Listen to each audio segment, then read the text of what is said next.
Lemari warisan dari masa lalu. Setelah kepergian neneknya, Dinda menerima sebuah warisan yang tak terduga. Sebuah lemari tua, antik yang terbuat dari kayu jati. Lemari itu telah berada di rumah keluarga selama beberapa generasi dan konon katanya berasal dari zaman kolonial Belanda. Walau lemari itu tampak usang, ukirannya begitu rumit, seperti ada wajah-wajah kecil yang bersembunyi di antara motif daun dan bunga. Saat Dinda menyentuh pegangan besi tuanya, ia merasa seperti disentuh balik, tapi ia hanya menganggapnya sebagai sugesti. Ia letakkan lemari itu di kamar barunya. Suara dari dalam lemari. Malam pertama setelah lemari itu dipindahkan ke kamarnya, Dinda mendengar suara bisikan. Awalnya pelan, seperti suara orang membaca doa dalam bahasa yang asing. Lama-kelamaan, suara itu berubah menjadi erangan. Lalu ketukan keras dari dalam lemari. Dinda membuka pintunya, kosong. Hanya bau kayu tua dan aroma kemenyan yang samar. Ia mulai mencatat kejadian-kejadian aneh. Bajunya berantakan, padahal tak disentuh. Ada bekas cakaran di bagian dalam lemari, dan cermin di depannya kadang memantulkan bayangan seseorang yang berdiri di belakangnya. Meski ia sendirian, dilarang dibuka. Suatu sore, bibinya datang berkunjung dan melihat lemari itu.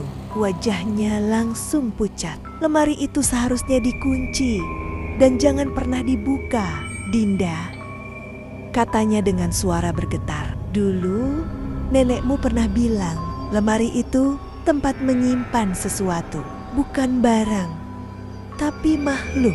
Bibinya menjelaskan bahwa salah satu leluhur mereka adalah seorang dukun wanita zaman kolonial. Ia mengurung makhluk supranatural sejenis jin atau siluman penunggu hutan ke dalam lemari itu untuk menghindari balas dendam. Lemari itu disegel dengan raja dan doa. Tapi sejak nenek meninggal, segel itu hilang tengah malam terakhir. Malam itu, Dinda terbangun karena suara lemari berderak pelan. Lalu terbuka sedikit demi sedikit dengan sendirinya. Dari celahnya muncul tangan kurus, panjang, dengan kuku-kuku tajam.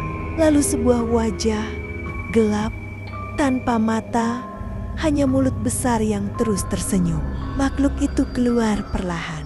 Dinda tak bisa bergerak. Tubuhnya seperti dipaku ke tempat tidur. Makhluk itu membisikkan satu kalimat ke telinga Dinda. Kini giliranmu menjaga kami, penjaga baru. Keesokan harinya, tetangga tidak melihat Dinda.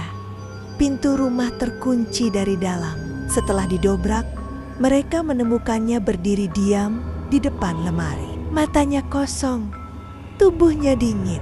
Lemari itu tertutup rapat, tapi kini ukiran wajah di pintunya bertambah satu dan sangat mirip dengan wajah Dinda. Sejak saat itu, siapapun yang tinggal di rumah itu melaporkan hal yang sama. Lemari itu terkadang bergerak sendiri di malam hari, dan jika dibuka selalu ada satu wajah baru menatap keluar.